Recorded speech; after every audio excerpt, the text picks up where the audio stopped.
Twinkle, twinkle, little star,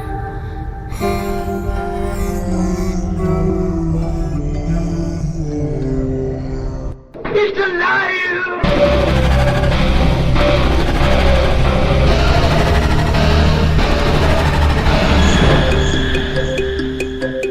Welcome to Where the Weird Ones Are. Every time I speak, I want the truth to come out. Powerful figures in Hollywood as well as powerful politicians who are in fact not human. They're reptiles or they're lizards or perhaps extraterrestrials.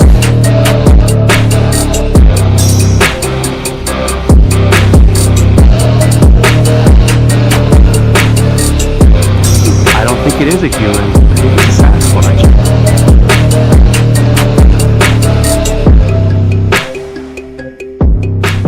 Go ahead and run. Run home and cry to mama.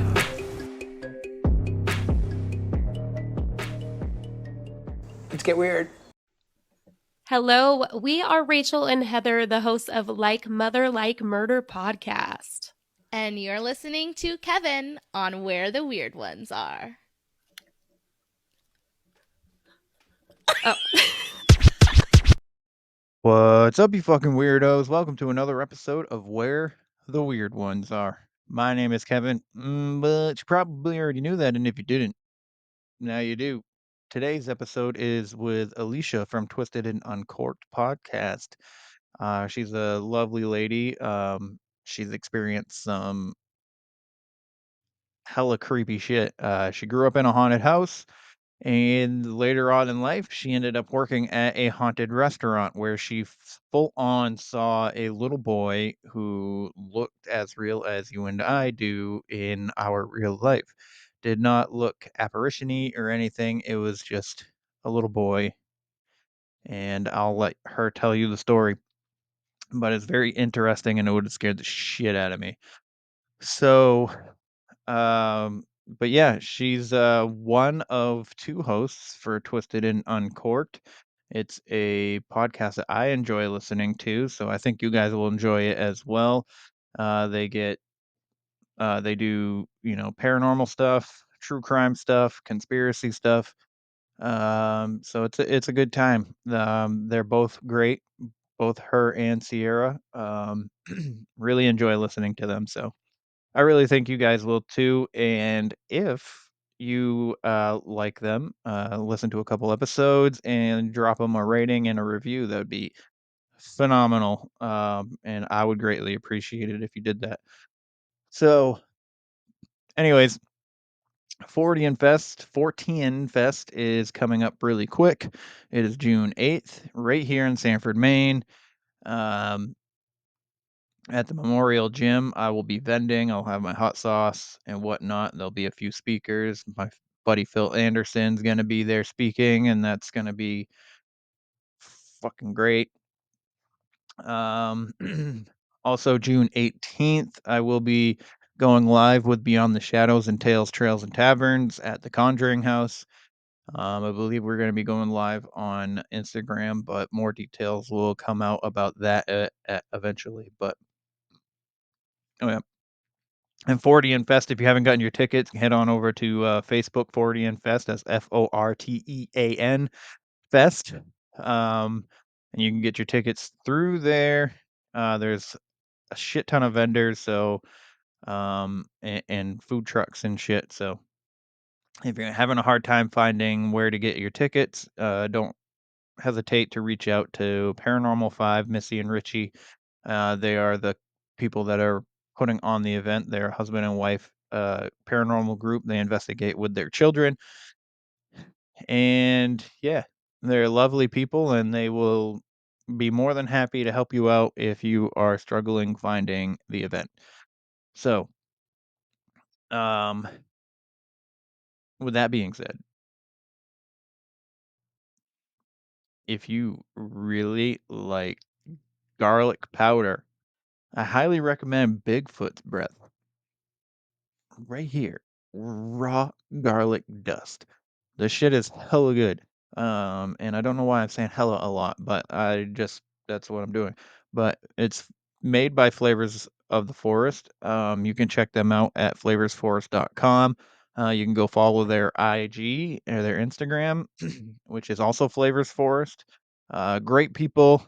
Love them and love the garlic. It's very rich in flavor. So if you like garlic, this is the way to go. Also, don't use too much. Like when you get the garlic powder from the store, you can put like a shit ton of it and you taste it, but you only need a little bit of this and you're going to taste it. So I also put the garlic in my hot sauce. So which I am hopefully figuring out. Um, I will be having hot sauce on the website soon. So, but yeah, flavorsforest.com. Check them out. Tell them I sent you.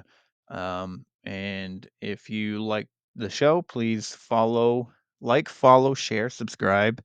Leave a rating and review if you feel so inclined to do so. You can leave a rating and review on the website as well, which is where the weird ones are podcast.com. You can get to the blog and the merch on there and stuff like that. Um, and if you're interested, if you want to support the show financially, the Patreon is up. I do 2 extra segment shows, which are Conspiracy Tuesdays and Storytime. And if you become a Patreon member, you also get a free coffee mug, and you most likely will get a random T-shirt here and there. Um, but I don't expect anybody to go to the Patreon. That's totally fine. But it's pretty inexpensive. It's just a little bit more than a coffee once a month, which is $5. Um, so if you want to support me that way, cool. If not, that's fine. Love that you're here, regardless. And I will say, I started this show and still do this show for me. I enjoy having these conversations. It just so happens to be that a lot of you enjoy it as well, which is why you listen. But I don't really care what you think about the show. If you like it, cool. If you don't like it, there's other shows to listen to. You know what I'm saying? So, anywho, again, you will like Alicia's show. I promise you. Twisted and Uncorked. It's a good podcast to listen to. Her and Sierra do a phenomenal job, and I think you guys should go show them some love for sure. Especially you can get them on their socials too, on Instagram and shit. So all that information will be in the show notes. So I think that's all I gotta say for today. Yeah, yeah, yeah. All right, everybody. I love you. Yeah. Nope. Let's get into it. They're coming to get you, Barbara.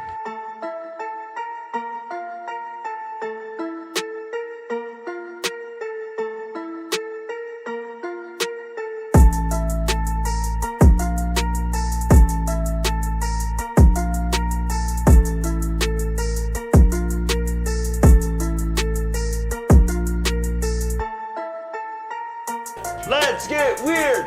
Let's get weird. Let's get weird. Let's get weird. Weird. Get weird.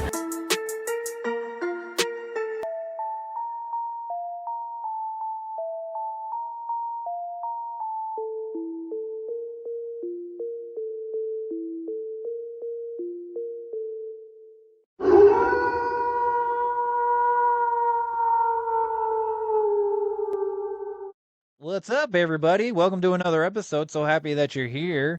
I appreciate you very much, but I will say real quick, this podcast is not for you. It's for me. I love talking to people about this weird stuff. So if you have a problem with any of it, you can go listen to something else. But anyways, real quick, I have Alecia from Twisted and Uncorked here. We're going to talk about some spooky stuff. Alecia, how are you? I am good. Thank you so much for having me on. Thank you for being here. I appreciate it. I appreciate you giving me your time because, like I say every episode, time is our greatest currency. So the fact that you're here I'm extremely grateful for it. Aw, me as well. And I actually love that as a saying because it's true. Time is very valuable. But much like yourself, I also love chatting spooky stuff. So I'm excited to be here. Yeah. So, real quick, if you don't mind letting everybody know a little bit about who you are and what it is you do and where they can find you. Yeah. So my name is Alecia. I am the Canadian half of the Twisted and Uncorked podcast. Myself, along with my best friend Sierra, we host the show and record Twisted Topics every Tuesday. You can find us wherever you get your podcasts. We cover cults, hauntings, conspiracies, serial killers, basically the whole spectrum of spooky topics. And we definitely have fun doing it as well. I wish I had your confidence to say, like, if you don't like it, go listen to something else. I'm like, no, please come listen. Well, I'll say, so like when I started this podcast for me, that was the basis for it. I didn't start it to like make money or to get like a listener base or anything. The whole point of it was because I wanted to talk to people about spooky stuff and conspiracies. And the best way to go about getting to have those conversations was to have a podcast.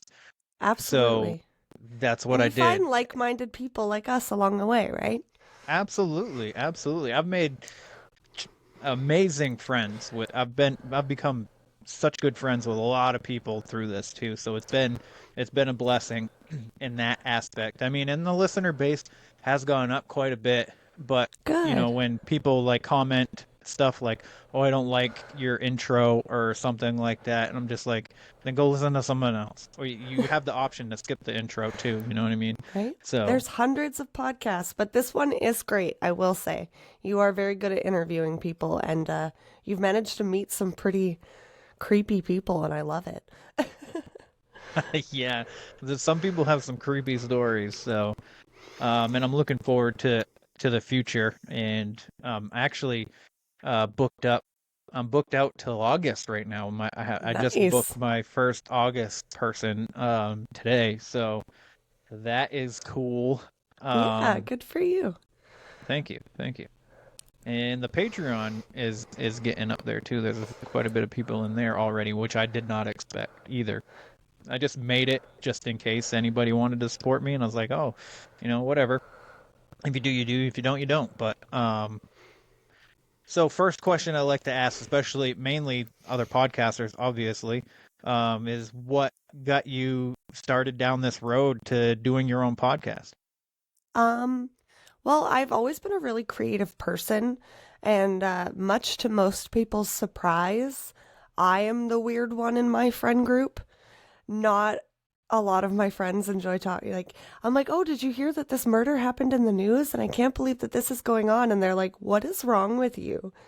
So I was looking for an outlet to be able to, I guess, put that out there, give voices to those who don't have it anymore necessarily. I'm a big advocate for unsolved cases, but it also gave a space for Sierra and I to be able to create remotely together, and like a little passion project for the two of us.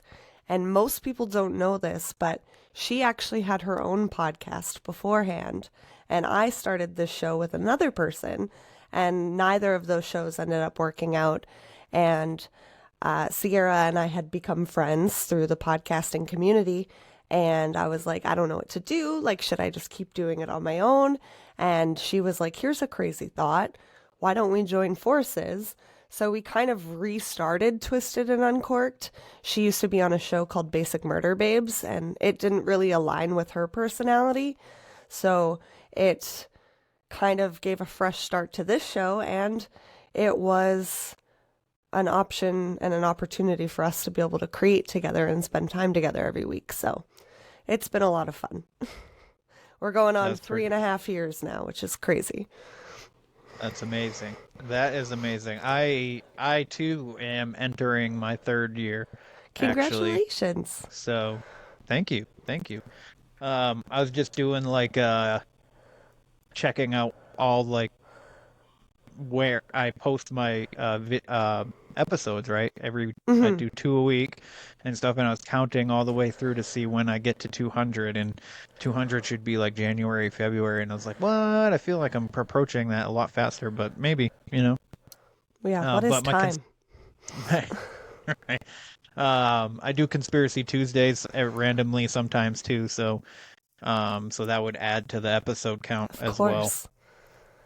But yeah, so it's a fun journey, and I'm glad that you're here because I enjoy your guys' podcast. Thank you. I'll be That means honest a with you. lot. It's You're always the welcome. greatest And compliment when other podcasters like our podcast, because you guys are doing the creating as well and are a little more, you scrutinize it a little bit more, knowing the work that goes into it and, the things that you can and can't do to make it a good show. So I appreciate that. yeah, not a problem.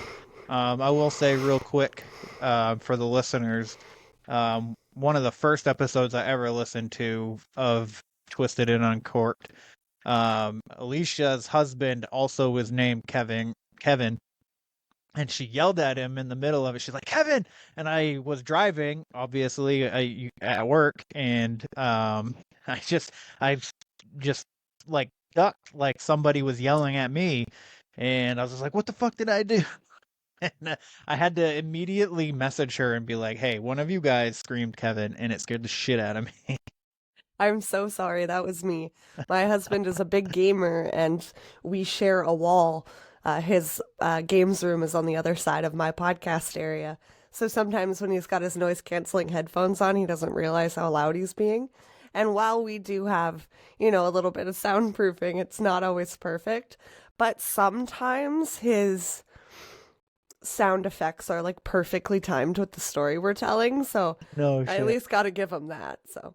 And we always make the joke, we love a Kevin on the show. So hence why Kevin and I are fast friends. Absolutely. Does he stream his video games? He does not. He's talked okay. about doing it for years because he is quite good. Funny enough, he actually plays quite a bit of games with Sierra's husband, Jesse. So, yeah, they're internet friends as well. But That's if he ever awesome. does start streaming, I'll let you know. All right. Yeah, because my son is trying to get into the game streaming game. Good for him. I had a logo made for him and everything, and he has a YouTube channel, but he doesn't do it enough. So it's intimidating, especially for like an almost 16-year-old, right? Yeah, absolutely. So we'll see if it takes off. I also started a YouTube show with my kids about movies. Like we just watch movies and do like a movie review kind of thing. We've only done 2 episodes though. So I gotta get them to sit down and do another one. So but that's such a cool little project to do with your kids. I love it. Absolutely. I show them movies that I grew up with, and then we talk about it after. And they're like, wow, this was super lame, Dad. How old are you, 100? Well, yeah, kind of. They enjoyed Stand By Me. Stand By Me I watched when I was Classic. little. And then we did Home Alone because it was around Christmas time when we started it. Also a classic. I just haven't done a 3rd episode yet. So, well, maybe you can throw in a new one with them. There's a movie called If coming out about imaginary friends with Ryan Reynolds. I was kind of intrigued by it because I love Ryan Reynolds. So maybe you guys can you can go back and forth between the oldies and the new ones. Yeah, it's absolutely a fantastic idea. It's just the part of getting them to sit down and actually record because my daughter likes to have notes, the attention span, and stuff. Yeah. Oh my God, that's so cute. She's coming prepared. I love it. Yeah, and she just, got her. Actually, I won't say it on air, but she's 13, so and she, anyways. Yeah, I get you. one Yeah, woman to so- another. But I'm Yeah, definitely it going to w- have to check that out. What's it called? It's called Straight from Our Couch. Oh, I'm going to go check it out after this. That's so cute. Thanks. So anyways, we so you said that you had grown up in a haunted house. I have, yes. What was your first experience in the house? So I'll give you guys a little bit of a backstory. So I grew up in a 1930s farmhouse with my cousins and my aunt and uncle. So when I was like a really little kid, my parents moved into the ground level of this house. So it was me and my brother and my parents, and then upstairs was my two cousins and my aunt and uncle. My mom and dad were really young parents, so we spent a lot of time upstairs with my cousins. I always say they're more like my siblings than anything else. And we all had our own very spooky experiences. We're all 4 years apart. So the farmhouse itself was only owned by one other family. It was a husband and wife, and they had 3 daughters of their own. And then when they grew up, moved out, the couple lived there until the father of the family passed away in his sleep, old age, very, like full circle, beautiful, the way you want to do it. And his name was George. So when he passed away, my aunt and uncle bought the house, and the wife was fully transparent. They're like, just so you know, George did pass away in the house. It was very peaceful, all that kind of stuff. Now, the house itself, I felt like had 2 different energies. It had like a friendly, patriarchal energy, which was George, I imagine. And then there was something much darker. So I will talk about George first. So the first experience I ever had that I thought was weird was every single night at 10 o'clock, the TV would shut off. 10 p.m. on the dot, the TV would shut off. And we were a big movie family ourselves. So we would be in the living room watching movies. And on the weekends, we were allowed to stay up late because, you could sleep in the next day. And I thought that was strange. I was like, why did the TV just shut off? And obviously, you don't have the logic that you do as an adult. Like maybe it's faulty wiring, maybe, something. Like, it's an old house, right? But my aunt used to always say, George, this was your bedtime. It's not mine. And she would just turn the TV back on and things would progress as normal. So that was one funny little quirk. Another one was, I don't know if he had an aversion to dairy at all, but my family was that family that drank milk at dinner, which as an adult now, I'm like, gross. But as a kid, had to get your calcium, the 90s mentality of it all. But our glasses of milk would tip over on the table all the time. Like, just like randomly one would tip over and it's like, nobody touched it. That's weird. What? And then on another occasion, one of them actually exploded to the point that my uncle was looking for like gunshot holes in the windows of the kitchen. Because it wasn't a hot glass that you poured cold liquid into. It just exploded. So I don't know if George was not a fan of dairy or not, but... Well, I would have ran and burned the house down. That's what I would have done. As soon as I was like, nope, there was no gunshot that came through the window. I'm getting the fuck out of this house. Yeah. And it's funny because my family is Portuguese, so they're very Catholic, they don't believe in like spooky, ghosty, witchy, any of the stuff that I really like. So I always found it funny that they kind of leaned into the George the Friendly Ghost aspect. That's what my aunt called him, George the Friendly Ghost, because of course it was in the age of watching Casper and that kind of stuff as a kid. So it wasn't a bad energy at all, and I consider myself to be kind of like an empath, but I can pick up on people's energies. Like if I don't like you, there's usually a reason for it, like so I never felt like bad in terms of George, but that's why I say there was something a little darker in the house as well. Another last little George-ism. I don't know if you did this as a kid as well, Kevin, but we used to laundry basket surf down the stairs. Oh, yes. Yes. Yep. So the upstairs that went down to the ground floor, it had like a little curve, like a landing, and then it curved and went down another set of stairs. So we used to sit in the laundry basket and, just go nuts.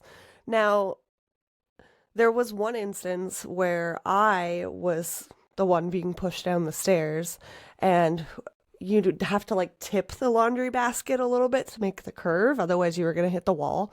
And I was not successful in my aforementioned laundry basket surf this particular time. And it was the strangest thing. My cousins both remember this to this day. The laundry basket just like stopped. Like it was like I was sitting in it and it was like hovered. Like, you know how you have to like, I'm trying to describe stairs in a plastic laundry basket. You know what I mean? So it just stopped though. Like I didn't hit the wall. I thought for sure my face was hitting the wall. And it was like somebody was standing there.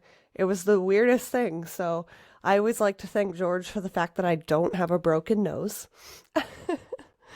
Thanks, George.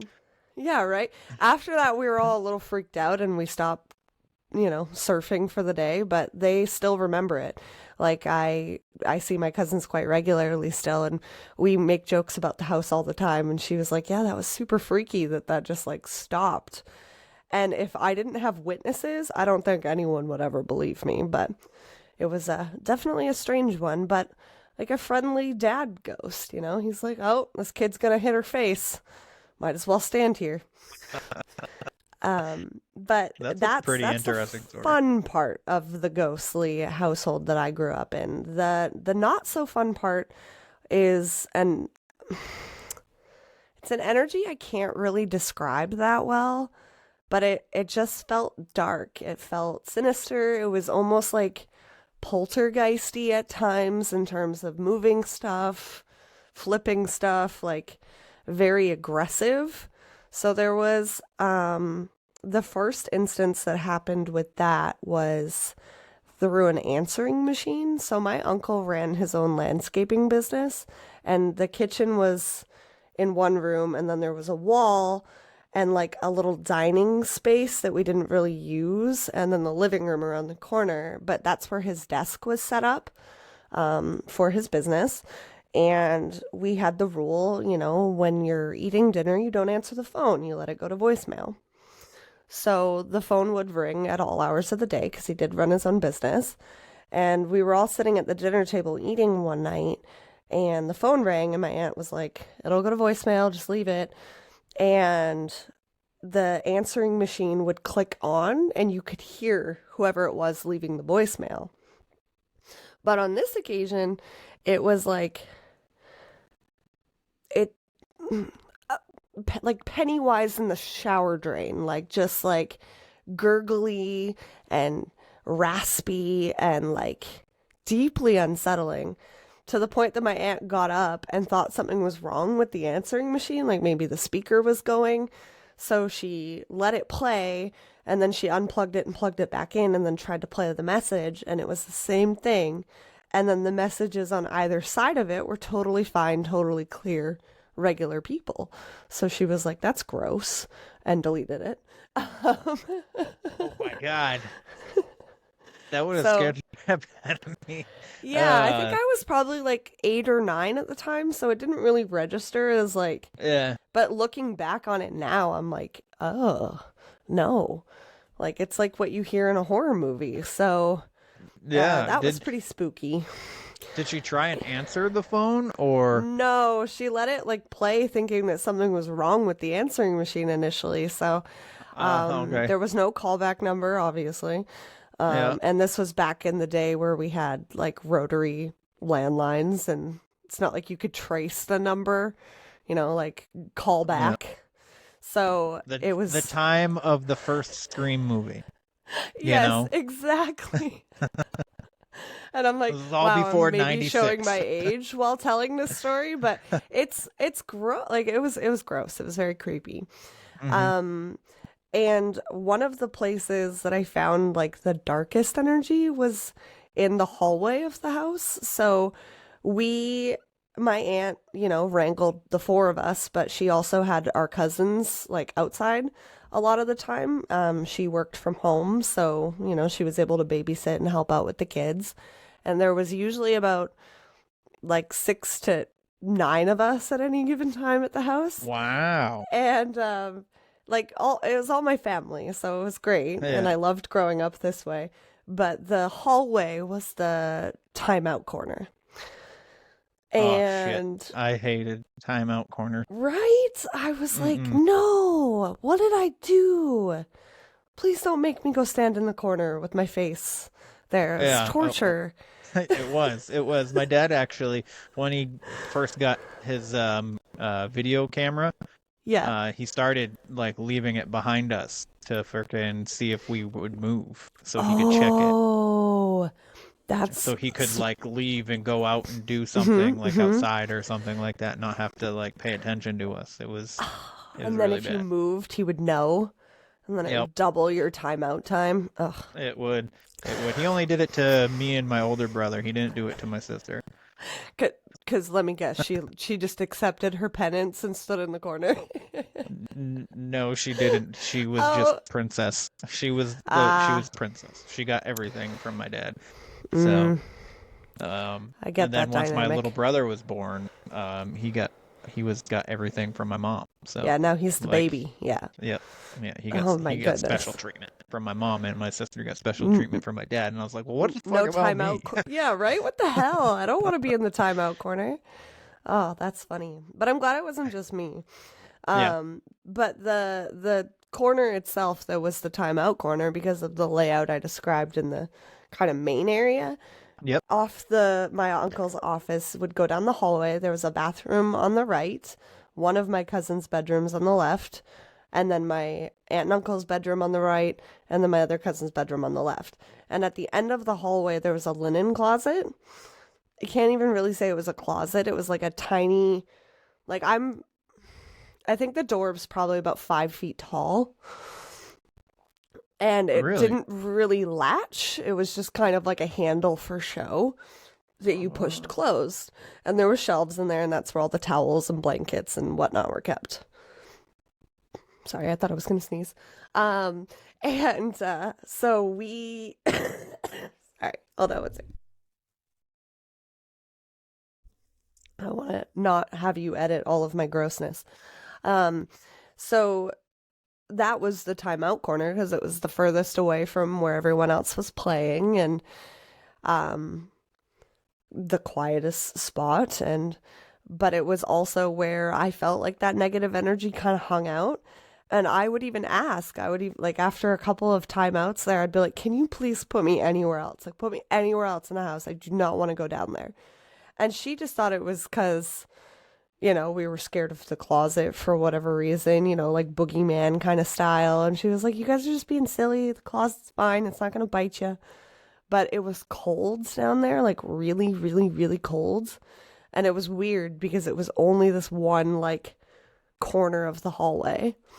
And the door would, it was carpeted, like shag carpet. So there was no way this door was opening without something inside of it pushing it open.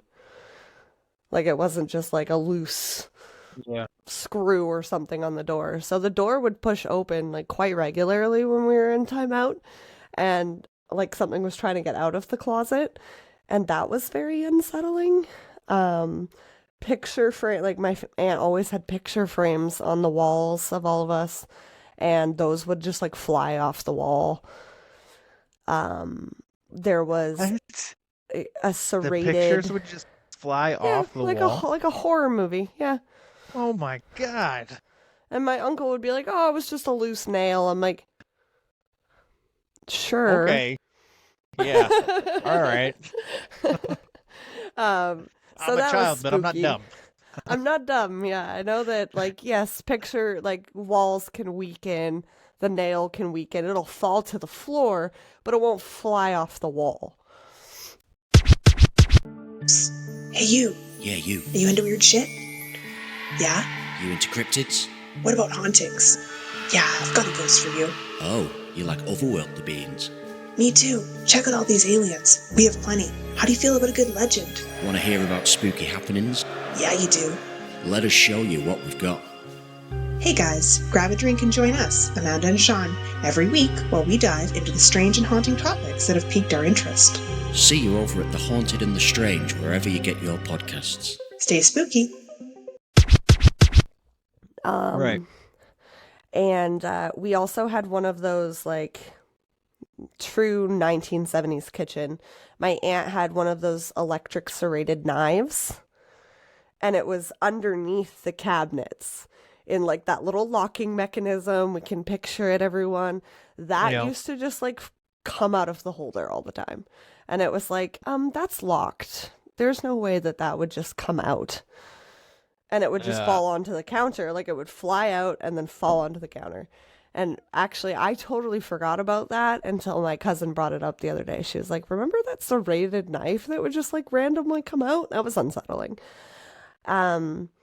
So we all use humor to kind of deal with the spooky shit that happened in that house. As one does. But it was unsettling for sure, especially when you think about that. Like, it's locked in there. Like, you had to push a little button to get the knife out. So I hated that for sure.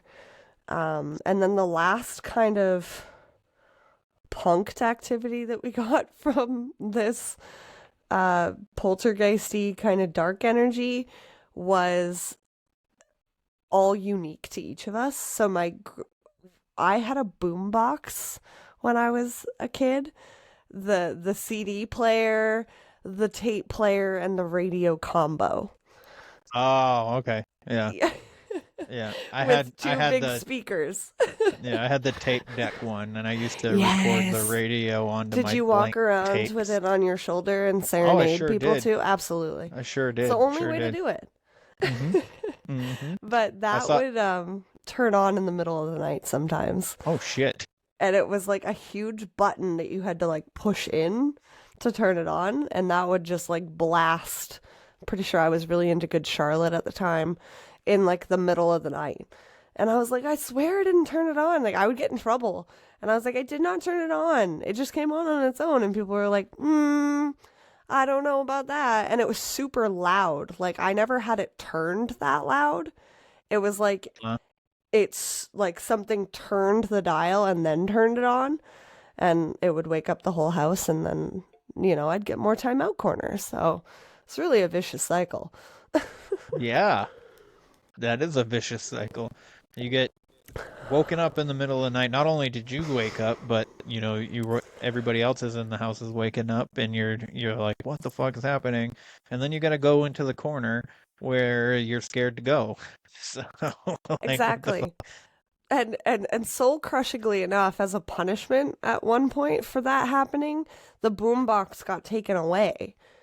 Like my mom took it away, and I was like, I swear it's not me doing it. Like, and I loved that thing, angsty kid vibes. I'd like to listen to my music and color, So it was a bummer when it got taken away.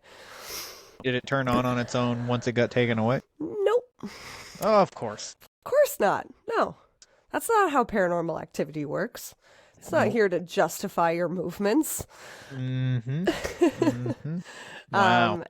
And my grandma had gifted all of us, like, I got a music box with a ballerina in it because I was a dancer. My brother got, like, an antique car, and my cousins got something else. I don't remember what it was. But it was the type of music box, I'm sure you're already picturing it. You open the lid, there's like a little spring mechanism that the little ballerina turns, and a little wind-up thing on the back. And then when you close the box, the music stops. That used to go off also randomly in the middle of the night. And it started happening after the boombox got taken away. So it was like, I can't play music via the cool thing, so now I'm going to fuck with your music box. And that one actually brought me to tears because it would open, and I didn't open it while I was laying in bed sleeping because that was the only way music would play. So it would just be like do do do do do do do do, and I would like wake up and sit up at the end of my bed and be like, what the fuck was that? And me and my brother shared a bedroom, so he has corroborated that this has happened multiple times. And he would be like, what is, like, why is that going off? And I was like, I don't know. And then I would shut it and like try to go back to sleep. And it used to freak us out so much. Like, me and my brother are 2.5 years apart, so we'd like snuggle up in the same bed together because we were scared. And like he remembers this still. He's almost 30 now, and he's like, yeah, no, I hated that thing. And I loved that music box because it came from my grandma, but it got to the point that I was like, Mom, I don't want this anymore. Like, it's possessed. I didn't use that term as a child, but I was like, something is wrong with it. I think I told her it was broken. And she's like, there's nothing wrong with it. And I was like, well, it keeps playing music on its own and I don't like it. So I don't actually ever know what came of this music box, but if I ever had the opportunity to get it back, I don't know if I would, but... Yeah, maybe there's an attachment with... Well, I don't know, because then you got your boombox going off, and then when that gets taken off... would have been my mindset too, because, you know, you've studied paranormal activity. Sometimes things can come with objects. Right. Which is why I love antique stuff, and anything I grab from a store that I don't know the history of, I make a conscious effort to cleanse it before it comes into my house. But yeah, I don't know where my I'm sure you could buy those new back then. I don't know. But yeah, it was deeply unsettling. And there's like a couple more weird things that used to happen. Like candles would light on their own, which was really gross. That is gross. Back in back in the day when in the 90s where you had those candle holders that were on your wall, because that's naturally really safe. We don't have those anymore. You don't really see those iron, like a sun and a moon that you had on your yeah. My mom used to host candle parties, and it makes me giggle every time I think about it. But those used to like light on their own. There was a couple of times where just like stuff would completely go missing, and like the TV remote would go missing for a few days, or my uncle had a few work trucks because he had a landscaping company. Like whole sets of keys would go missing for a few days and then turn up in like the bathroom or something strange. But it was always just like a sinister prankster energy on the other end of the spectrum. So if it wasn't George the Friendly Ghost, it was whatever the fuck this was. Yeah. How long did you guys live there? My aunt and uncle actually still live there. What? And yeah, so it was funny. So she, like, as we all got older and moved out, the energy kind of stopped, like the activity kind of stopped. Mm-hmm. And then, I mean, George does still occasionally turn off the TV at 10 o'clock. But once my cousins, like my two older cousins, have kids, and my aunt has them all the time, it's like a whole new generation of kids that she's wrangling. And the energy is kind of picked back up again a little bit. And one of the weirdest things that I noticed, so my eldest cousin has 3 kids, and then the one that's closer in age to me has 1. And one, like my cousin has twins, like my eldest cousin. So a boy and a girl, they're fraternal. I'm not going to use her name, but she, I think, also is like gonna be a spooky little empath kid, because I remember a couple of times when she was maybe like 2 or 3 years old, she would stare down the hallway. Like she would just like stop, freeze, and just stare. And I was like, are you okay, kiddo? Like, what's going on? What are you looking at? And then I would pick her up and she would like still be staring. Like she was very fixated with the end of the hallway. And I am a personal believer that as you get older, logic kind of kicks in and you can talk yourself out of stuff and you don't necessarily see everything. But when you're a little kid, like imaginary friends and like things like that, I'm like, I'm convinced those are all ghosts. Yes. So that's just a personal theory of mine. It may not be the popular theory, but I think that she saw whatever that was at the end of the hallway all the time. So Probably. I think I it's mean, interesting that it also has kicked back up. So yeah, well, it's obviously attracted to children. I mean, kids kind of have a see different because energy, of their innocence. like a fueled energy. Yeah. Yeah, I mean, the innocence and stuff like that, like kids tend to be able to see things that, adults can't, Yeah. and whatever Monsters it is. under the bed? Maybe there's something to that. Yeah, yeah. So kids are creepy. I'll say that. My daughter cried about some black cat in her room that I ferociously tried to find years Yeah. ago. I could not. I'm like, what are you talking about? And she's like, it's right there. And I'm like, because she was in a bunk bed, and I'm like putting her in her bed, and she's like, it's right there, right behind you. And I turned, and it's just like the top bunk, the bottom of the that's top like bunk. I was like, Insidious vibes. yeah, and I'm Yeah. like touching it. I was like, where? And she's like, you're touching it. And I was like, what? Yeah, you're also like, I gotta be the brave one here, but also gross. Yes, very gross, very gross. And then she just like, I was like, "There's nothing here. What do you?" I'm like trying to soothe her, and then she's just like, "Yeah, it's just a black cat." And then she fell asleep, and she was like 5 at the time, I think. Yeah. Around that age. When you have my co-host on at some point, she will tell you stories about her daughter as well. She definitely saw her fair share of spooky stuff. Yeah. But it's something that I feel like has followed me my whole life. Like when we joke on the show that we're haunted, we are legitimately haunted. Like I don't think I've ever not had a period of my life where paranormal stuff has happened. Yeah. Even in my current house. So yeah. So I've also been followed my entire life by shadow people.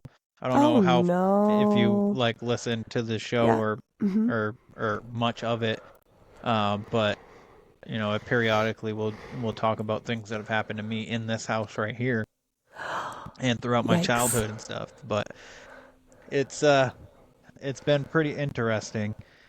Shadow figures are no joke. Yeah, they don't do anything except one of them did, and it scared the crap out of me, and it was in this room. But I don't know if you know. He's tiptoeing around it. I feel like, oh gosh, hold on. I feel like you definitely have to tell me that story. I may have heard it because, like you said, you will share anecdotes from time to time, but I think you may have to tell me. Sorry, my computer was dying. It yelled at me to plug it in. So, this room used to be my bedroom, and actually where I'm sitting was my bed, was where my bed is. And so my head's now it's over the here. pod lab. Yeah, and / nursery, because the baby's crib is over here. Oh my god. Eventually, once she gets old enough to actually like move around and need like toys and stuff like that, I'm probably gonna have to find a different place for this, because this is most likely gonna be her bedroom. But for now, it's studio / bedroom. I might even like redo my garage and like build like a studio apartment above my garage and be like, that would be so cool. Studio spot, Man cave / studio. Yeah, yeah. And if my son needs an apartment, he can just stay right there. Except he has to be okay with me having a studio in there. I'll give you a discount on your future rent, son. Yeah. He's like, he's like, I'm going to be 18 in like 3 years. And I was like, shut the fuck up. Yeah, no, you're not. I do not accept that as a fact. Yeah. Thank you so much for trying. Yeah. But yeah, so my girlfriend, we were just starting to see each other, and she had left the house, and I was going to bed, and I had fallen asleep, and I woke up to my name being called, and it wasn't like Kevin, it was Kevin. So I woke up, and I'm like groggy, and I'm just like, what the hell? And then I see the shadow figure walk into my bedroom. So it comes No. right through my doorway. My door is wide open because I always sleep with my door open unless, kids are here and stuff is happening in the bedroom, then I shut it. But anyways, so it's coming towards me, and the way this thing was freaking moving was the scariest part about it. It wasn't the fact that it was coming towards me. It was moving like C-3PO. That's the best way I can describe how it was moving. So it's like, Yeah, very robotic and yeah, very yeah, and stiff. I can't. Most of the shadow figures that I see, like it's just like a silhouette of a person, and I can't really tell like any distinctive features. But with this one, I could see long flowing hair, and an hourglass figure, so it was very A womanly, very feminine feminine. energy. Yeah. Yeah. And it was coming right towards me, and it was moving fairly fast. It wasn't moving like super fast, because my bed isn't very far from the doorway, and my phone is sitting on my bed right next to me, and I'm kind of like sprawled out, so both my arms are out like this, and I look and I can see my phone, but I'm like in this paralysis state, and I can't fucking Oh move. no. So I'm wiggling my fingers, like trying to, inch my hand towards my phone, but my hand's not moving. My fingers are just wiggling. So was this like a sleep paralysis situation, or was it like a paralysis because of the presence situation and you were awake? I don't know. Ugh. Okay. Yeah. So I know, well, I mean, I did wake up. I was awake. I had woken you saw, up. But right. 'cause the Kevin ghost calling your name. Yeah, and I was already I already couldn't move. As soon as I saw it, I knew that I couldn't move. Oh, that's so unsettling. I couldn't fucking turn my head, so my eyes were going like that towards my phone, and I could see it, and I'm just trying to. So it's gets right up on my bed, and this thing is about to crawl onto my bed, and I broke out of the paralysis or whatever, and I grabbed my phone and I sat up and basically put my phone in its face with it lit up, and it was gone. And I was sweating, and my heart was pounding, and I was just like, what the fuck was that? And then I kind of sat there for a minute, and I was like, I have to pee, which means I have to get up. Yeah. And I'm like, and I don't want to. Fuck, yeah. It's like when you're scared as a kid and you weigh your options. You're like, do I need to pee that bad? Or can this wait until morning? Yeah. So what I did was I did wait for a little bit, and then I stood in my doorway because there is a little bit to the left of me. There's a little bit of a hallway to my daughter's room, and straight across the hall is my son's room, and then I got the stairs to my right. And I kind of stood there for a second, and I go, if you're negative, you're not welcome here. Yeah. If you have bad intentions, I don't want you here. And then I just stood there for another minute, and then I jumped out with karate chops, because everybody knows karate chops kill ghosts. Absolutely. So, but yeah, that was pretty much it. I've never seen it again, but I did have a clearing of the house, and she said that she found something in this room in the hiding in the corner, and she got rid of it. So I haven't seen shadow figures at all since. But my kids will randomly be like, there was a weird noise or something like that. Like my son had his stuffed animal randomly just sitting perfectly in the center of his bed one day. Ew. So, but I told Eric, so I was on Eric Uncomfortable, the Uncomfortable podcast. The episode just aired last week or this week. And I was talking to him about it and stuff like that. And my son is actually just recently kind of came to is coming to God kind of thing. Okay. So he bought this cross it says something about God, but it also has the American flag on the front of it. And then on the other side it's God loves you or something. I don't know. Okay. Something like that. And I almost wonder if something's going to start messing with him to try and deter him from his spirituality. Yeah. It's possible. So it's interesting. I hope nothing too negative. And he's probably, I just hear his door open. He's probably like, "Are you talking about me?" Well, I think what you did, when it comes to paranormal activity, especially negative stuff, and it's not anything I would have ever picked up on as a kid when I was dealing with that, but it's really good to set boundaries. Like For sure. stern, like, you are not fucking welcome. Go away. This is my space, my home. Like, you can coexist with me. This was your space once upon a time too. But if you're going to be a dick about it, please move on. And if you're a dick in life, you're a dick in spirit form as well, as I feel. Absolutely. You know? I agree with that. Yeah, oh, go ahead. Sorry. I was just going to say, I think that's where negatives and like dark entities end up forming, is because they were fucking assholes. Oh, absolutely. Or I know that, like, in some of my experiences, because there's been a couple of me and Sierra have ghost hunting equipment, so that's why I'm super sad that I can't come with you, like, you on the boys trip that you guys are doing with Trails, Tales, and Taverns and Beyond the Shadows, because I would be so up for that. But sometimes, like, unfinished business and angst and pain and stuff like that can also manifest in a very negative and very aggressive way as well. So sometimes it's a matter of helping a little bit too, or like an understanding. And then I find that sometimes that negativity will go away, at least in my experience. So I've chatted your ear off, but to bookend the haunted house aspect. So I live in a 1980s condo with my husband. We've lived here for 6-7 years now.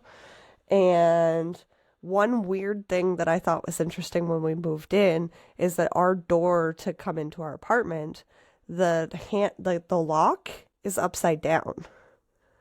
So you actually have to put the key in you have to, like, how you would open doors, you got to do it the opposite way. It's very strange. And so I was like, that's weird. Like, whoever put this in, were they like drinking on the job? They made a mistake. I don't know. They ran out of the locks that are on the one side of the hallway, so they made this one work. I have no idea. So we've just kind of rolled with it our whole existence here. It's kind of like a little quirk of the house. But I was doing research, and back in like the early 1900s to 1940s, there was a belief in the spiritual world that you could confuse spirits to keep them out of your house. And one method to use to confuse them was to turn the locks upside down. No shit. I've never heard of this. I hadn't either until I was doing some research, because I'm like, that's fucking weird. Like, I'm like, why else would this be upside down? So it makes me wonder if that's why the person that lived here before maybe turned the lock upside down. I'm not sure. Kevin likes to blame me, my Kevin, for bringing in negative energies and paranormal activity because of the subject matter of our show. Yeah, absolutely. So he's like, this house wouldn't be haunted if it wasn't for you. And I'm like, well, I don't know. Like, maybe there's something to say that there was stuff happening here before. So frequently, I would definitely say that there was a possibility, it could especially be both. if I mean, because I feel like there's things that have happened here after I've had certain conversations, and like even some of my guests will be like, this is going to happen to you if we start talking about this, and you might want to do like a disclosure or something like that. And I'll be like, okay, that's fine. And then it happens like the next day or like a week later that they said it would happen. And like, it's just, you kind of like bring it to you because you talk about it, and you're talking through airwaves, which they connect to the white noise. Absolutely, and stuff like that. So they feel the energy, and they feel that you're open to the subject, and they're going to make their presence known. Like, so if you're not open to it, there's a possibility that they would just show up and they would be doing this stuff, and you wouldn't even would have no realize. idea. Yeah, exactly. So, do you have like a cleansing like ritual? Like, do you cleanse your space every week or try and do anything like that? Yeah, so I do like the St. Michael's prayer or something like that, or I'll just say like, if you're negative, you're not welcome here Set in the name of boundaries, because there's yeah. power in the name of Jesus for whatever reason that is, which is kind of like opened me up to like maybe I might be Christian. I don't know. Yeah. But there's definitely because I've used it on the shadow people here in the hallway a few times. I'm like, in the name of Jesus, get out. Yeah. And then they just like disappear. So Yeah. there's something to it. Huh. Yeah. I was just gonna say, if you haven't started that, I think it's important. I like to use, I don't know if you can see behind me, I have a lot of crystals and sage and to an extent a little bit of prayer as well. So I try and set very safe boundaries in here, because there has been a few times where weird stuff has happened, like Sierra and I have been recording, and like we both have our mics on mic stands, and mine is actually now, since I have shelves above my desk, is hooked up to one of my shelves, so it comes up and around, kind of like yours, so you don't touch it. And there's been a few times where we've been recording, I'm going to demonstrate, where like that's happened. Like the spring that holds like our mic stand has like gone off or something, and it's like, oh, okay, I'm sorry, I've upset you. Like, so sorry about that. Like we've had it happen a few times during recording on both sides, depending on what we're talking about. So I do try and be like, you were always victim focused on the show as well, and very respectful, but I find that the darkest stuff happens in my house when we do serial killers, especially serial killers that are now dead. So by the time that this episode comes out, our first half of our John Wayne Gacy episodes will have been out, but he was somebody that was an extremely negative, arrogant piece of shit person. Yes, and I agree. I noticed like some just unsettling energy when I was finishing that research, and I remember going to bed and waking up at like 3:37, and the 3:30s is never a good time to wake up. It's the witching hour, the dark hour in spiritual realms.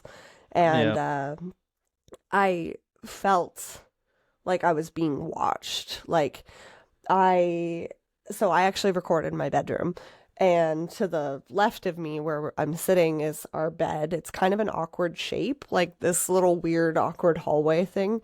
It's perfect for recording because it's condensed for soundproofing, but it's a weird space.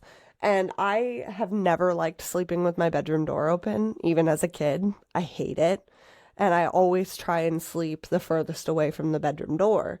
But this is a sliding glass door, so I felt like the bedroom door was the lesser of the two, evils, so to speak. So my husband sleeps on the side that's closest to the sliding glass door. And we have a rabbit, and we used to have two, and she passed away recently, his sister. And, well, not recently, it was like 6 months ago now, but it feels like it was literally yesterday. And so to kind of help him cope, because it's really hard on them when they lose their companions, we've made our space like super open to him. And he actually sleeps under the bed on my side of the bed every night, which is really cute. So I leave the bedroom door open for him now so that he can come in at night. And there's been several nights lately over the last like week since I've finished this research where I feel like I'm being watched in the hallway. And I don't know how to describe it, but I also just feel really sad. Like really, really sad. So I don't know if it's Gacy related at all, but Maybe it it's a lines up victim. with the time. That's what I was thinking too. So Yeah. So I'm like, I feel bad. And especially because 5 of his victims are still unidentified. So it's like, I don't know. So maybe something to speak that in that way, but I've just felt watched and like really sad lately. So stay tuned for an update in that realm. But the primary spirit that I think that exists in my house is a little kid. Like I get playful energy, and I get like in the corner of my eye, I'll see like shadow figures running, but it's a very small, like little being. So I think it's a kid. And Sierra calls it my hair pulling ghost because I have really long hair. And there's been a couple of times where I've like felt like a tug on my hair. Oh my God. Like I'll be standing in the kitchen and then I'll turn around thinking it's like Kevin, like playing a prank on me or being a boy. And, it's not. So, but it's at the level that like it feels like it's coming from the bottom of my hair. So it feels like a little kid. I don't know if he or she is trying to get my attention or what. Or sometimes when we're sleeping, we'll hear like running in our living room. And I'm like, that's weird. It's the middle of the night. That's so gross. it is gross. I've had Kevin get up and check a few times because I'm like, I think somebody is in our house. Have you ever thought of like doing like a spirit box or anything like that just to see if what it is? I really want to, but Kevin has asked me not to, because I think for him ignorance is bliss a little bit, and he's managed to maybe I'll do it when he's not around, and I'll let you know. But I do have a spirit box. I do have a REM pod. I do have all of that stuff. So maybe it'll be worth doing, but I'm also scared. Like, yeah, I get it. So Sierra has suggested the same thing because we share our ghost hunting equipment, but I currently have it here with me. So maybe it'll be something I do and have to update you guys about. But spirits appear to follow me, it seems. So, and I don't know if that's a bad thing or a good thing or what, but I like to look at it as a good thing. Maybe I'm like a safe space for. I mean, know. maybe you have an ability that you're not 100% aware. I mean, you did say that you feel like you might be an empath, but maybe there's more to that. And you just haven't tapped into it. I don't know if you've talked to, I would encourage you reach out to her, Carly Latham. She's known on the social media as the Village Tarot Witch. She said the same thing to me when her and I have collaborated a few times via her old podcast.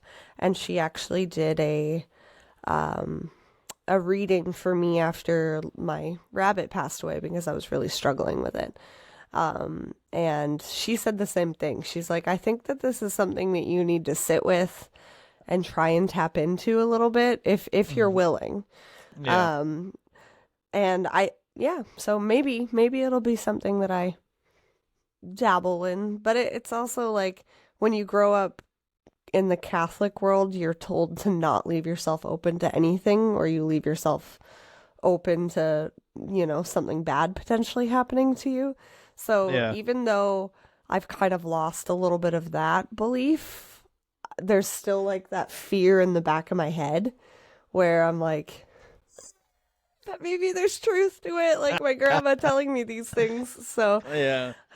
I mean, there's ways, there's things that you can do when you're tapping into that you can close yourself off. That way you're not staying open and stuff like that. Yeah, exactly. So when you want the communication, you can open yourself. And then when you're done with communicating, you can shut yourself and stuff, which I'm sure Carly can help you. I mean, Carly's been a guest on the show too. Has she? Oh, I have to listen to that episode. I love Carly. She's a lovely person. I adore her a lot. She's a good writer, very, very friendly. So like, I'm sure she can help. There's plenty of people out there that could help you if you wanted to, but yeah. Given with your husband being like a skeptic, ignorance bliss, he might be like, then you're like, so this person just said this, and like, I don't know, he'd probably end up freaking out. There is a lot that happens around here that I just don't tell him about, and that's fine. That dynamic works for us. But he even made the joke like right around the time that I started the podcast, and he's like, "Have you always been this creepy? Like we've been together for 12 years," and he's like, "I think you held a lot of your creepy, kind of love for things until like now. And I'm like, yeah, now you're trapped. There's a ring on it, motherfucker. No, I'm joking. But like, just like to an extent too, it's like been comfortable. Like as you get older, like when you're in your 20s, you're still very uncomfortable with who you are. Yeah. And now like going on 31, like you just don't care anymore. You're like, I am who I am. If you don't like it, that's fine. So Absolutely. hence, we've come full circle to the beginning of your episode there. If you don't like it, that's fine. But Move maybe along. I will maybe start dabbling a little bit in that and update you for sure. Yeah, that'd on be anything great. that comes about. That'd be great. About. Yeah, the Canadian in me is coming out now. I love it. Do you have any other stories you can think of that you'd like to share? Like anything like super negative than super creepy? I mean, I know that. Well, Okay, go ahead. Sorry. if you want, I just feel bad for you. You got to edit all of this. I can tell you about the restaurant that I worked in. Yeah, absolutely. So I typically go from anywhere from an hour to 2. So Oh, okay. just so you okay. know. I'm like, we've been recording for an hour and 4 minutes. So I'm like, Yeah. So I can tell you about the restaurant that I used to work in. That's let's do actually how me and my husband met. I'm sure you guys in the U.S. are familiar with the restaurant chain, the Old Spaghetti Factory. I personally am not. Okay. But maybe a different area of the U.S. Maybe. might be. So the story behind the restaurant is that there was 2 brothers that started it, and they had a bit of a falling out. And this was like a really long time ago. One went to Canada, one went to the U.S. The chains are the same name, but in terms of menu, decor, everything, they're completely different. So wow. in Canada, that was I worked there for almost 10 years or 8 years, and that's how I met Kevin, and because he was the kitchen manager there for a little while. And the decor is all antique lamps, antique furniture, antique paintings. So with antiques comes a mix of energy. And there's, I want to say 13 locations in just the lower mainland in Vancouver where I live. So from like Chilliwack to Vancouver. Everyone's like, where are you even from? If you map it, you'll see it's like a 2-hour radius, but there's a lot of locations here. And every location seems to have its own paranormal activity. The most famous location was the first one that opened up here when the brothers split, which is in downtown Vancouver, and it's called Gastown.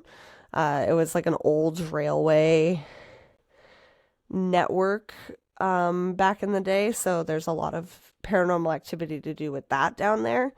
But the Langley location that I had worked in was super spooky. Like things would happen all the time. So I started working there when I was 16. I was a busser / hostess, because you can't serve alcohol yet. You can't serve. So we were one of the people there that were there the latest because we would have to do up all the cleanup after, servers gave their final checks and that kind of stuff. So it was usually like the manager, the bussers, and the dishwashers that are there the latest. And so I was saving up for a car at the time. So I wanted to work the longest. So I don't know if you've ever worked in a restaurant, but as the night goes on, people get to go home as it gets slower. And then there's usually like 1 or 2 people left at the end. So I was usually always the last one there in terms of the front of house cleaning. So one of the duties of the busser at the end of the night would just be to do like a bathroom check, like make sure no one's still in there, give everything a quick wipe down. The cleaning crew does come in, but just so it's not like a total disaster for them. And, check all the stalls, make sure no one's there kind of thing. And boys' bathroom and girls' bathroom. So our general manager at the time. It was like a Friday. I think it was a Friday night. He was like, can you go do a bathroom check? I'm just going to lock the doors. And I was like, sure, no problem.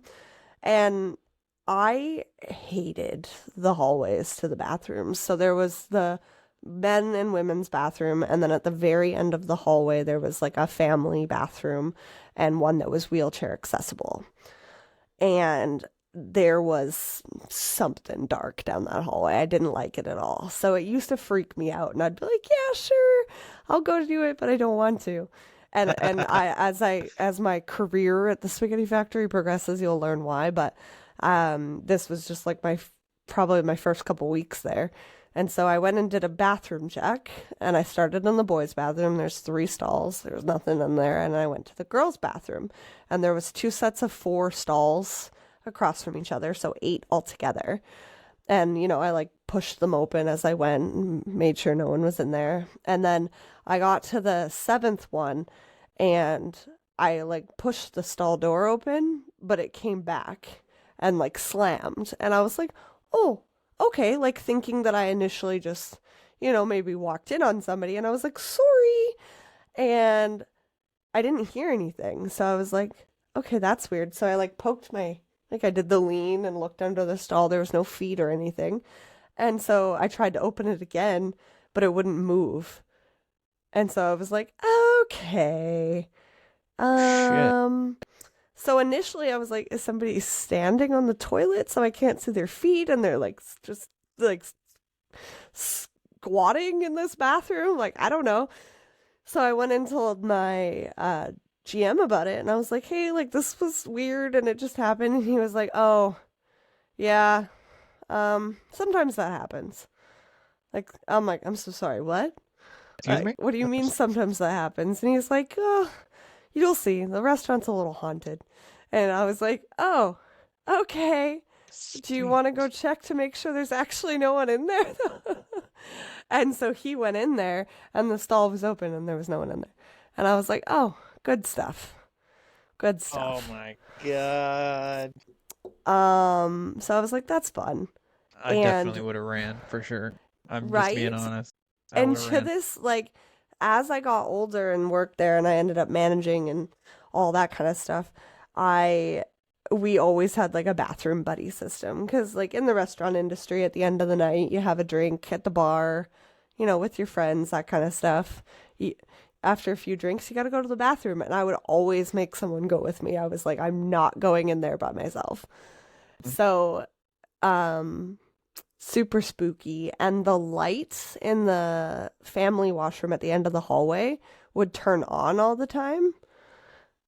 Like, we would always make sure it was shut at the end of the night, like all the power's off, but it would always turn back on, like pretty much on a regular nightly basis. And I actually captured an orb at the end of the hallway, so I can send that to you. But yes.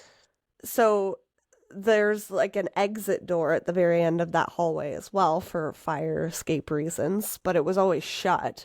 But there was no windows, no light source, no anything at the end of that hallway. And it was a very long blue like orb that I captured. So I will send that to you. But yeah, like all the time the lights would go on down there. And then there was one instance where I was like walking past the hallway at the end of the night, because there was 2 sections on either side before it went down the hallway to the bathrooms. And I was clearing some tables at one of the sections, and I remember feeling very like unsettled. And so I looked, and there was a full apparition shadow figure standing at the end of the hallway. And I was like, oh, okay, no, I'm just gonna take these plates to the dish pit now and pretend that I didn't see that. Oh my God. So maybe why the light would turn on all the time, maybe related to the orb that I captured, maybe not. But definitely spooky. I'm Jess. And I'm Jen. And we're the hosts of the What the Fuck Is That podcast. Have you ever wondered, what the fuck is that? Well, we found the podcast that dives deep into the mysterious and the unexplained. Picture this: gripping storytelling, unexpected twists with a touch of humor just to keep you on the edge of your seat, All of that and more on the What the Fuck Is That podcast, your go-to destination for chilling true crime, spine-tingling mysteries, and paranormal wonders. So if you're ready to unravel the unknown, search for WTF Is That podcast on Spotify and hit that follow button. Trust us, you won't want to miss a single spine-chilling episode. Subscribe now and join the mysterious journey. Bye!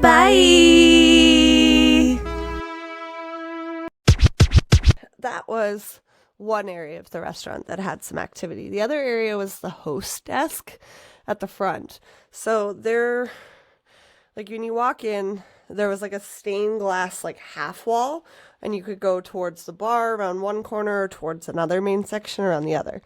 And the host desk was like an antique, like maybe like an old podium or something, but it was quite large and it had drawers and all that kind of stuff.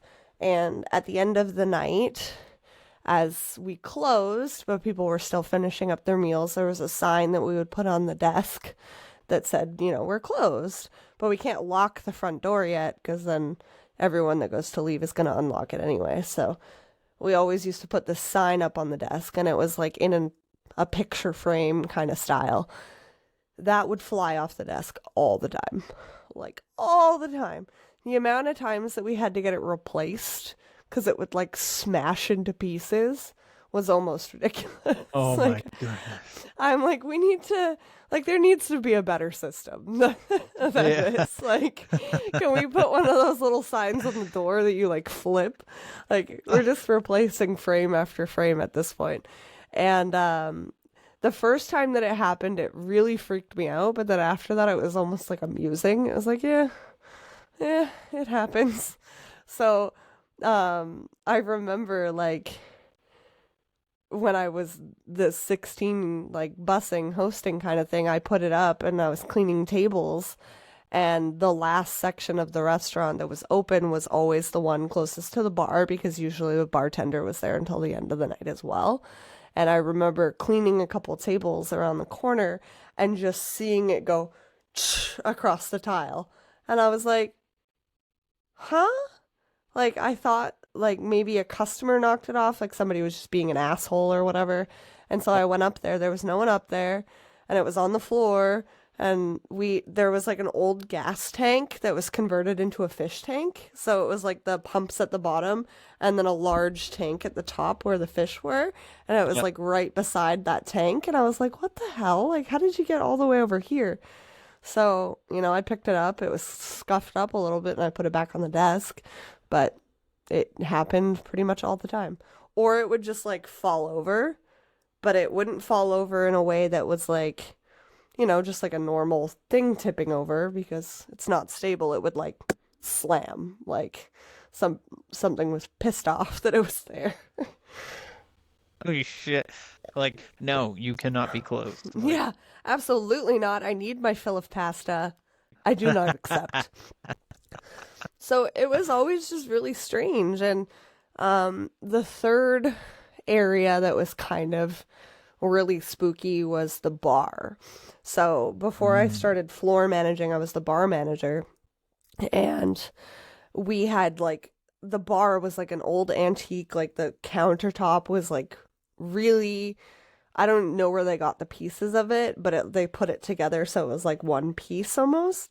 But it was like, it was beautiful. Honestly, I've got to send you photos just so you understand the gist of it. And then there was, you know, behind the bar, there was these little fridges and then shelving all the way up with bottles. And then around the corner, there was like a little bar room that we had all of the wine taps and like spare liquor bottles. And then there was a really big fridge that we kept the kegs, fruit for the bar, like garnishes, anything that needed to be refrigerated. And the lights to the whole restaurant were also in that room, as well as the alarm pad. So that would be the last thing that you kind of did at the end of the night. And then you would shut that door and leave. So when I was managing, you know, that's kind of your last step. You set the alarm, you shut off all the lights, and you walk out the front door and lock it. Now, I always thought that I was going to get in trouble for this, but again, the GM was like, yeah, it just kind of happens. So there was a few times where the bar light was on and the door was wide open, like the next day when people came in. And so I was like, I swear I shut it, because there's like hundreds and hundreds and hundreds and hundreds and hundreds of dollars in alcohol in there. So I'm like, I swear I shut it. Like I set the alarm, I shut the door. And the light would just be on. And there was one time that I had worked a double shift. So I worked as a server in the morning and then I managed in the evening. And I would always forget to park my car at the front of the restaurant when I did that for safety reasons. Usually staff parked at the back, but when you're the last person, you want to be right at the front. And I would always forget to do that when I worked double shifts, so I would end up parked at the back of the restaurant. And there was one time that I did my clothes, shut it off, walked around to the back of the restaurant, and by the time I had driven around back to the front, the bar light was on and the door was open and I could see it from my car. And I was like, God damn it. I'd turn off the alarm. I'd go back in, I'd shut it and I'd turn it off. And then the next day the GM was like, the bar light was on and the lights were on. And I was like, God, I even disarmed the alarm again and went back in and redid this process. So I was like, no, and we used to jokingly call it the spag ghost. I'm like, no, the spag ghost won tonight. I'm not going back in again. So I'm like, it was God. Just is what it was. When we used to do, my husband actually got, because he worked in the kitchen, there was times where he would come in and all of the taps would be on, running, running in the kitchen. And he's like, oh, that's cool. Not just a little drip drip, somebody didn't turn it off all the way. Just all of them were on. The hood vents, that was another one. The switch, he'd turn those off at the end of the night. There was a couple of times he came in the morning and those were running still. And not somebody had forgotten to turn them off, because in some cases it was him that had turned them off. And they would just be on and running the next morning. There was one time that he actually got stuck in the bar fridge. He was helping me. He was helping me lift a keg and move it out of the way, because the 2 beers that we went through the most of, they were the double-sized kegs. So I can lift a regular keg. I can't lift those ones. So I went and got him and I was like, can you please change it? I was also really busy in the bar. So I was like, can you please help me? Can you go change it? So he came out and he went into the bar room and he got stuck. And there's those buttons on the inside of the fridge, of industrial fridges, if anyone has ever been in it, as a safety mechanism to be able to get out. That wasn't working. So he was banging on the wall and I was like, what? I was kind of irritated and he was like, I was stuck. And I was like, oh, how did that happen? And he's like, I don't know. So I'm like, no, the spag ghost wanted you to stay in the fridge, I guess. My God, that's crazy. I would have panicked too. I would say. So yeah. And then the last kind of ghostly energy, there was actually a little kid. And so he wore he looked like a little paper boy back in the day, the little hat and the vest.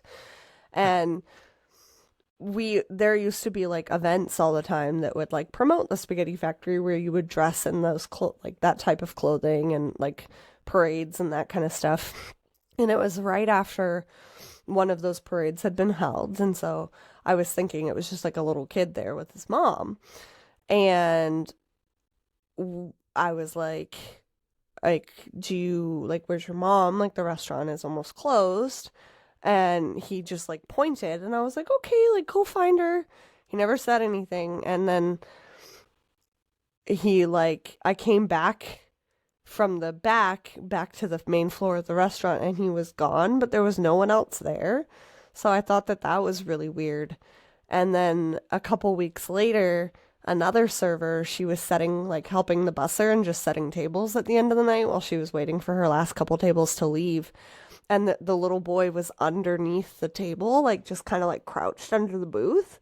And she was like, oh, hey, buddy, you can't be playing around in here, kind of thing. It's not safe for you. And he gave her a dirty look. And so she went to get me. And I was like, is this little boy wearing a gray hat? And she was like, yeah. And I was like, oh, absolutely no. That's not a real boy. That is a ghost boy. And that was kind of the first and only time in my life I've ever actually seen like a full ghostly apparition. Mostly it's just been shadow figures and things in the corner of my eye. But I haven't worked there in years now, and there are people that work there that still say that they see that little boy. So I don't know if he's just related to something that was brought in there. There's like a lot of really old photographs on the wall, so maybe he's in one of those photographs and I've never noticed. I might have to go back and like peer. Yeah. It'll be a lot creepier now that I don't work there. And they're like, excuse me, can I help you, miss? And I'm like, no, I got this. But I know my way around. Yeah, Thank you I'm very good. much. Yeah, so I don't know. I was curious to do some digging into it because there are full ghostly apparitions at the Gastown location too, including one that likes to hang out in the bathrooms. So that's really gross. Yes, yeah, I'll tell you about him. He's known as the red-headed ghost or the red ghost because he has fiery red hair. He's very short and he wears all red. And he hangs out in the women's washroom and he likes to like goose women, like pinch their butts. So that's fun. Can you imagine being groped by a ghost? Come on. No. I've heard so many stories about it though. So many. And I'm just like, no thank you. Yeah, no, consent is still consent, sir. Please no. Yes. This is a new day and age. We are not medieval times no more. Come on. So I think it's more common. I haven't talked to anyone at other locations, but I think that's like a common thing in this restaurant chain, which is kind of spooky. Yeah. And it also helps me explain one instance that happened. And like the last kind of story I have about the restaurant was the back area of the restaurant had like big tables, so we could push them all together and host really big parties. Mm-hmm. So there was like a birthday party for a little boy there. I think there was like 25 people and it was dinosaur themed. So he had dinosaur balloons and dinosaur banners, and the mom came in a little bit early and kind of like set up the table and stuff and made it all cute for him. And then at the end of the night, you know, kids are playing with the balloons. They start deflating, and she let like a lot of the kids take most of the balloons. But there was a couple of things that had gotten broken, and she was like, she didn't want to just shove it in the garbage can on the floor because it would have filled it up. She's like, do you guys have a bigger garbage in the back that I can put this in? And I was like, oh, no problem. I can take it. And I remember specifically one was one of those tinfoil kind of material helium balloons, and it had a T-Rex on it, like a little cartoon T-Rex on it. And it was like half inflated because it had been popped. And I was like, oh, I can take it all. And I went and put it in the garbage in the back of the restaurant outside. And I did one of those horrible things where I closed the night before and opened the next morning. So I had thrown away all of this stuff, did my clothes, did all of that, and left. And my husband used to work the day shift in the kitchen. And so he was there the next morning. And the kitchen usually gets there a little bit before the front of house. And so I got there and I was doing my open. Like, we used to prep a bunch of stuff. Like, the managers would prep a bunch of stuff in the morning. And we would be in, like, the pass-through of the kitchen. Kind of like where, like, all the pops and stuff are. But it, like, faces the kitchen. And there was bread machines on the one side, because one of the things at the old spaghetti factory is you get bread for free. That's the first thing they bring out to you. So I started turning on all the ovens and like getting that heating so that when I put the bread in that it would start to warm. And I went to the back in the fridge to grab a bunch of lemons to start prepping those. And I came back around the corner and the balloon was in front of the bread machines. And I was like, okay, first of all, you were popped, so I don't know how you're floating there. Second of all, who put it there? It was in the garbage. And so I thought Kevin was messing with me. And so I was like, did one of you guys like put the T-Rex balloon there? And they're like, no. Like, it was like, we thought that it was just left over from a party or something, and you guys didn't clean it up last night. And I was like, no, I definitely did. And it wasn't there 30 seconds ago. So that really freaked me out. And now it makes me wonder if like the little kid ghost was like, I still want to play with this balloon. So I have no idea. I have zero explanation for it, but I was like, is this how this day is going to start? All right. So. Oh my God. First of all, like the fact that you saw a full like blown apparition. Well, not even an apparition. He looked like a real fucking person. Yeah, he looked like a little kid. You know, that's because I've never seen anything like that. I've only seen shadow people and, you know, a guy that I could see right through him. But I wish that I had known, like, I had a better intuition then, like, because when I interacted, I thought it was just a little kid. It wasn't until the other server saw him too, and then people since then. So yeah, and the fact that he didn't speak to, like, you know what I mean, like that's that's creepy. usually a red flag. Yeah, for sure. So, but man, that's my ghost restaurant experience. That is crazy. I would have not worked there for 10 years. I'll tell you that right now. I loved it. It came, like, I don't know if you've ever worked in a restaurant, but it's kind of like a little family. Yeah, like you're like trauma bonded from like busy nights together, and it just, and you know, I got a pretty cool takeaway at the end of it. You know, marrying Kevin. So yeah, that is cool. That is good. Yeah, that's a good takeaway. That's our meet cute, a haunted restaurant. How on brand is that? I worked at a restaurant that was it was built into an old mill, so it was like right on the river. Yeah. So that was pretty a conductor interesting. of paranormal activity. Water. Yep. I'd never witnessed anything in that restaurant, but the freezer would sometimes not open after I've gone inside of it to the point where I would fucking need to leave it. Like we ended up, and it happened to a few of us too. Oh. So we ended up randomly, not like it was a broken door that needed to get fixed. Right. And so we ended up would have something like to prop it open sometimes. So yeah, you don't want to be trapped in a freezer. Yeah, that'd be the closest thing. So when listening to you talk about your husband getting trapped in the fridge, and I was just like, I like instant anxiety, like I was gonna die. You know what I mean? And I'm like, when I'm yelling and nobody can hear me. And then all of a sudden, because those doors are like thick metal, like yeah, and it was in the back, so you know. Oh, even worse. Yeah, and it was my second job, like so I had worked all day doing tree work and stuff, and then I would clean up real quick and go cook, which I got the job as I was gonna just do dishwasher. I was like, and then they like randomly like, you seem like you're smart enough to be a cook, and I'm like, I mean, I like cooking, but like line cooking, am I gonna make more done.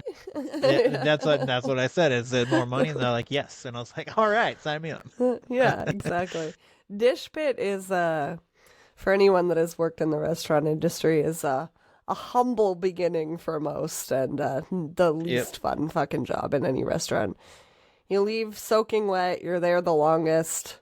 Yep. And most of the time, people are not very respectful of your area, and they just shove shit in there. So. Yep. I did, because I did end up doing it a few times just to like help out and stuff like that. Of course, yeah. So it was not fun. It No. was not fun.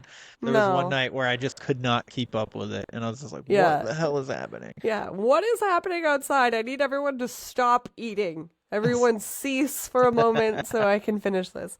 Yeah, when you manage, you're supposed to, you get trained on every single area, so including line cooks, running the pass, dish pit, like everything, so that you can jump in and help any area of the restaurant that needs it. And I was pretty much always in dish pit. Yeah, Ugh. no fun. No fun. But they would be like, thank you so much. Because, like, many of the female, not to put a bad name on it, but they didn't like jumping in the dish pit. It's dirty, it's gross, it's wet. And I'm like, yeah, well, it's going to make your night easier at the end of the day, so I can deal with some wet shoes. Yeah.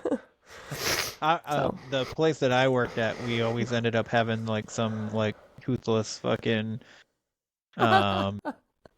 homeless looking guy doing the dishes, which, I mean, they were all like fantastic people. They weren't like bad people or anything. They just looked like shit. Like life fucked them up.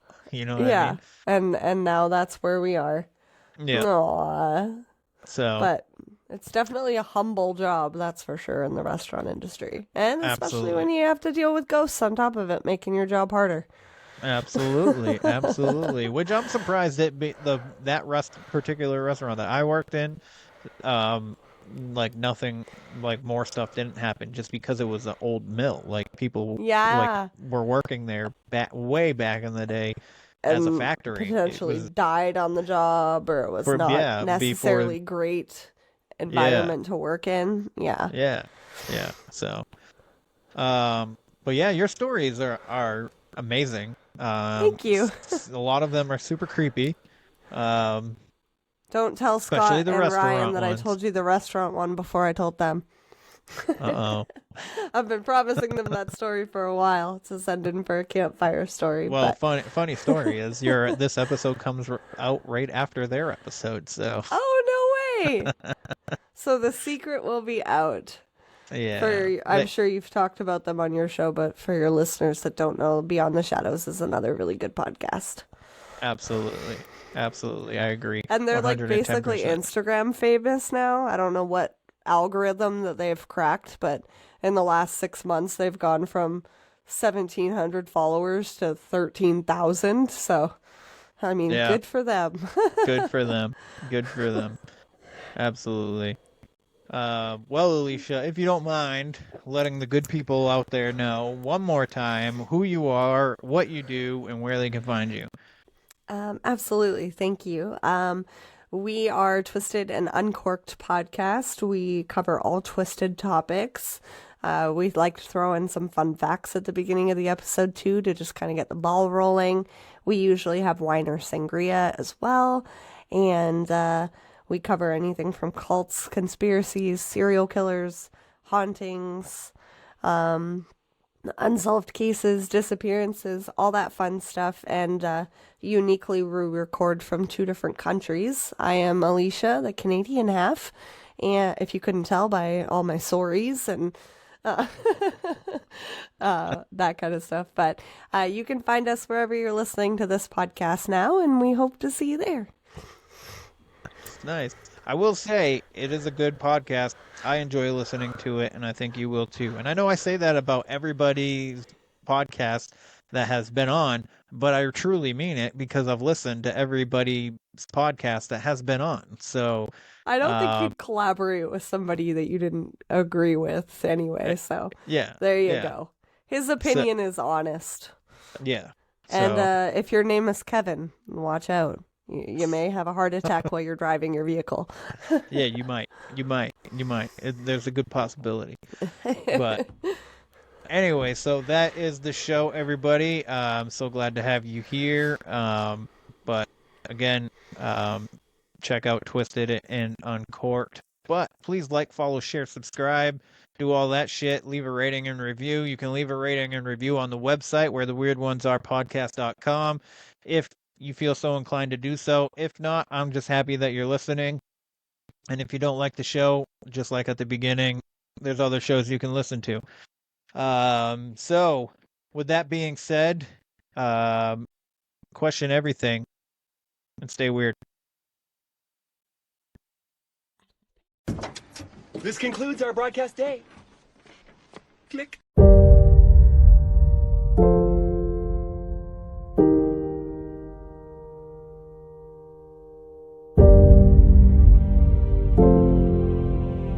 Because in the end, none of us have very long on this earth. Life is fleeting. And if you're ever distressed, cast your eyes to the summer sky, when the stars are strung across the velvety night, and when a shooting star streaks through the blackness, turning night into day. Make a wish.